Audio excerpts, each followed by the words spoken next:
दोस्तों, कैसे आप सब मेरे बारे में जानना चाहोगे तो मैं बहुत बढ़िया हूँ। तो दोस्तों, आज हम बात करने वाले हैं ट्रू ब्यूटी के एपिसोड 14 के बारे में। एक्सप्लेनेशन शुरू करने से पहले आप सबसे एक रिक्वेस्ट है कि आप लोग वीडियो को देख के इसे लाइक या डिसलाइक जरूर करें। लास्ट एपिसोड में हमने देखा था कि जो मेकअप लगाए बिना पहली बार अपने स्कूल में गई थी और उसके स्टेप को स्कूल में काफी पॉजिटिव रिस्पॉन्स मिला। जो और लिसू रिलेशन में है ये जानने के बाद भी उसके क्लासमेट सारे बहुत ज्यादा एक्साइटेड होते हैं। लिसू उसे पूछता है कि तुम अनकंफर्टेबल तो नहीं फील कर रहे हो ना ये सब के कारण। जो उसे बताती है कि गोहुन ने मुझे एक बार बताया था कि दूसरे क्या सोचते हैं हमारे बारे में, इस हिसाब से अगर हम खुद को जज करने लगेंगे तो खुद के नजर में भी हम हमेशा बदसूरत रहेंगे। सो मैं किसी के भी ओपिनियन को अब से खुद के ऊपर हावी नहीं होने दूंगी। जो जब वॉशरूम में होती है तो उसके पास सुजिन आती है। जो ने अपने वीकनेस को स्ट्रेंथ बना लिया है ये देख के सुजिन को बिल्कुल भी अच्छा नहीं लग रहा था। वो जो को परेशान करने के लिए कहती है कि तुम ये सब स्कूल में अटेंशन पाने के लिए कर रही हो ना, साथ ही साथ तुम्हें लिसू का भी सिंपैथी मिल रहा होगा। तभी वहाँ पर सुआ आ जाती है और उसने सभी बातें वॉशरूम के बाहर से सुन ली थी।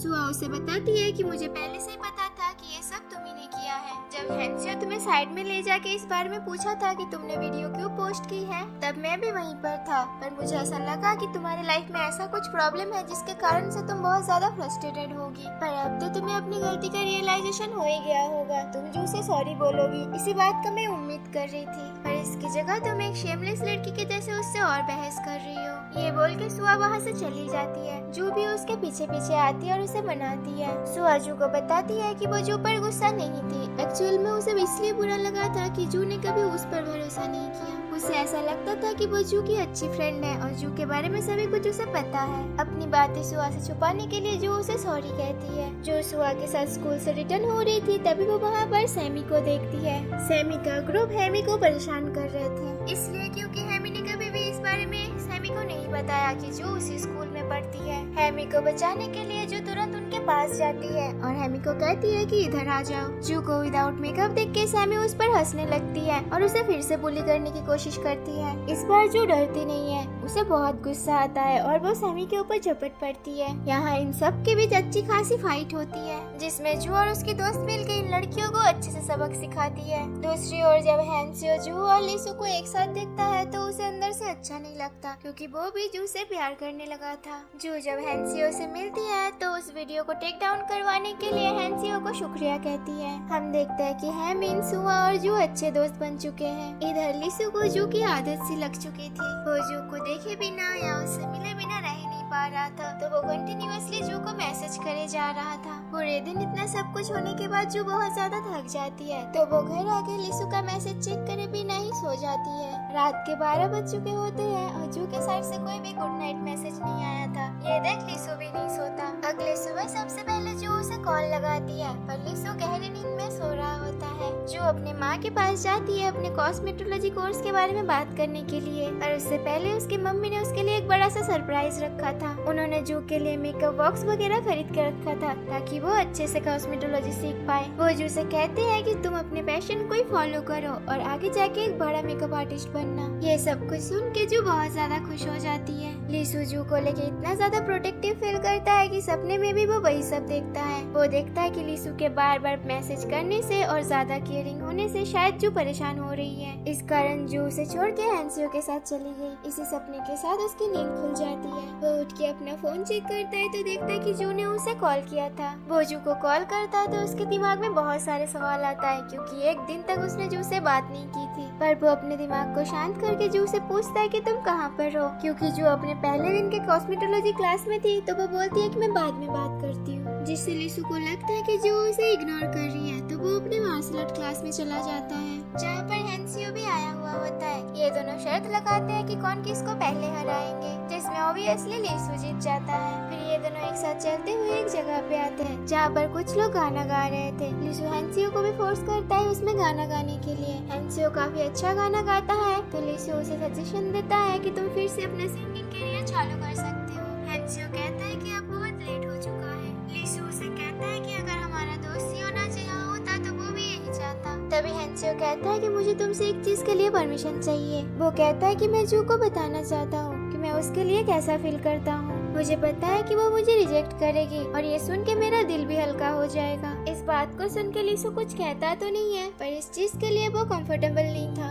दूसरे हम देखते हैं कि जू के पेरेंट्स एक सुपरमार्केट में गए हुए होते हैं, जहाँ पर वो उसी आदमी को देखते हैं जिस आदमी ने जू के पापा से बिजनेस के नाम से पैसा लेके फरार हो गया था। वो लोग उस आदमी को पकड़ लेते हैं तो वो आदमी कहता है कि मैंने इन पैसों को उसी में इन्वेस्ट किया था जहाँ पर इन्वेस्ट करना था, पर धोखा उस बिजनेसमैन ने किया है। वो हम सभी का पैसा लेके कोरिया से ही चला गया है। जू के पेरेंट्स को जू के सिस्टर के रिलेशन के बारे में भी पता चल जाता है, क्योंकि वो लोग मिस्टर हैन को जू के सिस्टर के साथ देख लेते हैं। इधर क्लास के बाद शाम को जू लीसू से मिलती है। जो उसे कहती है कि मैं अपने कॉस्मेटोलॉजी कोर्स के लिए बहुत अच्छे से प्रिपरेशन कर रही हूँ और सिलेक्शन के लिए कुछ ही दिन में मेरा एक रिटन एग्जाम है। वो दोनों डिसाइड करते हैं कि अगर जो इस एग्जाम में पास हो गए तो घूमने चलेंगे। हम सुजिन को देखते हैं। उसे अंदर ही अंदर पता था कि उसने जो भी किया है बहुत गलत किया है। पढ़ाई में उसका मन नहीं लग रहा था तो उसके रिजल्ट भी अच्छे नहीं आ रहे थे, जिसके चलते उसके पापा उस पर चिल्लाने लगते हैं। पर इस बार सुजिन अपने पापा पर ही चिल्ला देती है। उसके स्कूल में भी सभी को पता चल गया था कि ये सब कुछ सुजिन ने किया है, तो हर कोई उसे अजीब नजर से देख रहे थे। हम देखते हैं कि सुजिन के फेस पे कुछ मार्क्स भी है। इसका मतलब लास्ट नाइट उसके डैड ने उसे मारा भी है। जिस फोरम में सुजिन ने जू के बारे में प्राइवेट चीजें रिवील की थी, उसी फोरम में किसी ने सुजिन के बारे में सब कुछ लिख दिया था कि ये सब कुछ सुजिन ने किया था। वो एक जेलस लड़की है। सुजिन को ये सब कुछ अच्छा नहीं लगता है तो वो रोते हुए अपने क्लास से चली जाती है। उसके पीछे पीछे जू आती है और उसे कहती है कि क्या तुम अभी भी सॉरी नहीं हो, और तुम अगर सॉरी नहीं हो तो मुझे इस तरह से अवॉइड क्यों कर रही हो?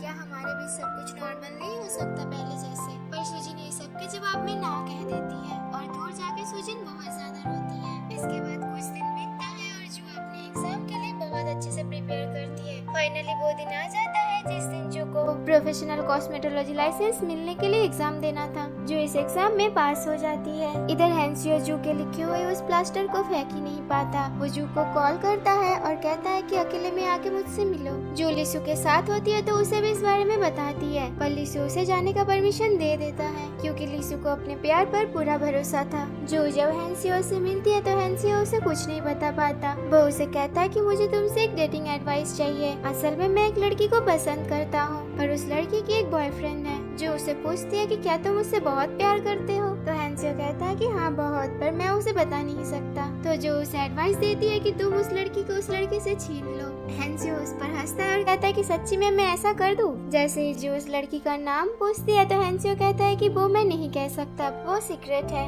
जो समझ ही नहीं पाती है कि हैंसियो उसी के बारे में बात कर रहा है। जैसा कि लिसू और जू ने डिसाइड किया था कि एग्जाम के बाद ये दोनों एक छोटे से ट्रिप पे जाएंगे, तो ये दोनों घूमने जाते हैं जहाँ लिसू अपना फोन ले जाना भूल जाता है। वहाँ ये दोनों काफी मस्ती करते हैं। दूसरी ओर हम हैंसियो को देखते हैं। उसे मिलने के लिए जू की सिस्टर आती है। जिस दिन हैंसियो लिसू के साथ घूम रहा था और गाना गाया था, उस वीडियो को किसी ने रिकॉर्ड कर दी थी, जो कि काफी पॉपुलर हो गया था सोशल मीडिया पे। इसी बारे में बात करने के लिए जू की सिस्टर आई हुई होती है। वो हैंसियो को कहती है कि तुम्हें सिंगिंग वापस से चालू करना चाहिए। तुम्हें अगर उसी मैनेजमेंट से नहीं करना है तो तुम्हारे लिए दूसरे मैनेजमेंट भी है। उसी टाइम हैंसियो के पास लिसू के पापा के मैनेजर का कॉल आता है, क्योंकि लिसू के पापा बहुत ज्यादा बीमार हो गए थे और उन्हें इमरजेंसी में हॉस्पिटल में भर्ती किया था। हैंसियो तुरंत लिसू के घर जाता है, पर वहाँ लिसू नहीं होता। हैंसियो सुआ को कॉल करता है तो उसे पता चलता है कि लिसू और जू एक साथ घूमने गए हैं। इधर जू का फोन नेटवर्क कवरेज से बाहर होता है तो उसे भी फोन नहीं लगता। हैंसियो तुरंत वहाँ से जू और लिसू से मिलने जाता है। वहाँ पहुँच के वो लिसू को उसके पापा के सीरियस कंडीशन के बारे में बताता है।